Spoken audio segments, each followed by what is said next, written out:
বন্ধুরা, আজকে আমি তোমাদের সাথে একটা রেসিপি শেয়ার করছি। একদম পাঁচফোড়ন দিয়ে রেসিপিটা তোমাদের সাথে শেয়ার করছি।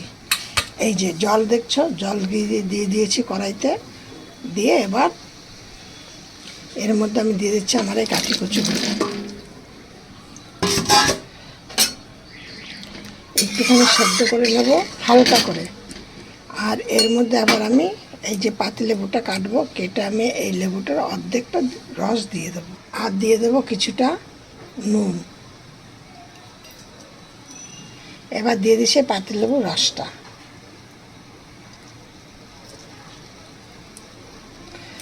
ঘাটি কচুটা তোমরা এইভাবে করে দেখবে, একদম দুর্ধর্ষ একটা খাবার, খেতে খুব ভালো লাগবে। আর এই লেবু রসটা কেন দিলাম, অনেক সময় দেখা যায় অনেক দুটো একটা কচুতে একটু গলা হয়তো ধরে, মানে গলার মধ্যে কেমন লাগে, এই জন্য আমি একটু এই পাতি লেবুর রসটা, আমি কচুর জিনিস রান্না করলে আমি একটু যে কোনো লেবুর রস দিই। এবার আমি চম্পা তোমার সাথে রেসিপিটি শেয়ার করছি, চম্পা রেসিপি হাউস থেকে। দেখো, আর আমি এইখানে মশলা করার জন্য নিচ্ছি আদা নিয়েছি, আর নিলাম 5টা-6টা লঙ্কা, কাঁচা লঙ্কা। এবার দেখো আমি এইটাকে এবার নামিয়ে দিচ্ছি। কিন্তু এরকম গরম জলে একটু সেদ্ধ করে নিলে আর একটু উপকারও আছে, কচুতে একটা ন্যাড়ারি ভাব সেইটা দূর চলে যায়, সেইটাও আর থাকে না। এবার আমি কড়াই এবার দেখো ধুয়ে আবার বসিয়েছি, বসিয়ে এবার এর মধ্যে আমি দিয়ে দিচ্ছি একটা দারচিনি, 2টো লবঙ্গ, 2টো এলাচ, একটা শুকনো লঙ্কা। এবার এর মধ্যে দিয়ে দিচ্ছি কিছুটা পাঁচফোড়ন। এবার দেখো পাঁচফোড়নটা কিন্তু আমার হয়ে গেছে ভাজা। এবার আমি এটাকে তুলে নিচ্ছি। যেহেতু আমি পাঁচফোড়ন দিয়ে করব, সেহেতু আমি কিন্তু এর মধ্যে কোনো কিছু আর ফোড়নে দেবো না, শুধু একটু তেল দিচ্ছি, বেশি করে একটু তেল, আর দিচ্ছি এর মধ্যে জিরে আর তেজপাতা। এটা আমি তেলের মধ্যে কচুগুলো দিয়ে দিয়েছি। এবার দিয়ে দিচ্ছি এর মধ্যে কিছুটা হলুদ। নুন দেবো না, যেহেতু কচুটা সেদ্ধ করার নুন দিয়েছিলাম। দেখো এগুলো প্রায় আমার ভাজা ভাজা হয়ে এসছে। আমি এবার এর মধ্যে দিয়ে দেবো মশলা। মশলাটা আমি এখানে কী কী করেছি, এখানে আদা, জিরে, ধনে পেস্ট করেছি, করে আমি অনেকটা হয়ে গেছে বলে আমি এখানে কিছুটা রেখে দিয়েছি আবার পরবর্তী রেসিপি করার জন্য।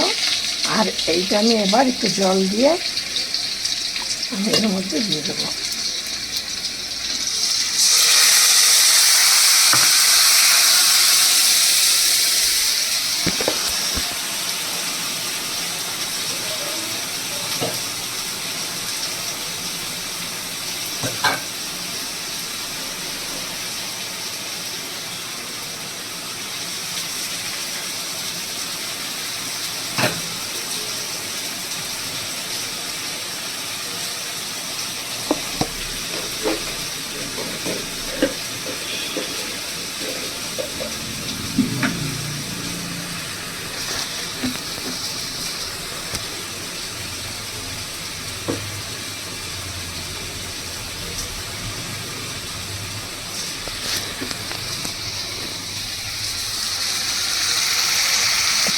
এবার দিয়ে দিলাম কিছুটা চিনি আর কিছুটা হলুদ।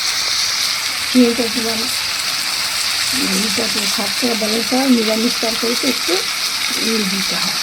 আর দিচ্ছি কালারের জন্য কিছুটা কাশ্মীরি লঙ্কা গুঁড়ো। এটা কিন্তু তোমরা অনেক রকমের করতে পারবে, চিংড়ি মাছ দিয়ে করতে পারবে, আমিষ খেলে, আবার বাদাম ভাজা দিয়েও করতে পারবে। আমি আজকে আর বাদাম ভাজা দিচ্ছি না, আমাদের পাঁচফোড়ন ভাজা দিয়ে আমি এইটাকে ভেজে দেবো। এখন আমি নুন দেবো না, নুনটা একটুখানি বাদে দেবো।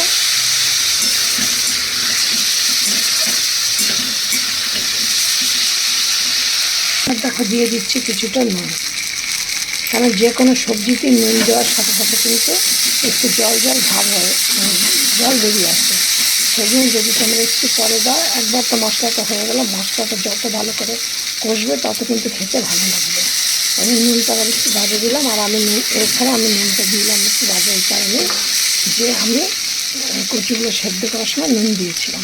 এবার আমি এর মধ্যে দিয়ে দেবো জল। আমার দেখো সবজিটা কিন্তু ই হয়ে গেছে, ভালো হয়ে গেছে, মানে মশলাটা তেল ছেড়ে দিয়েছে। এবার কারণ আমার খুব অল্প তেলে রান্না হয়,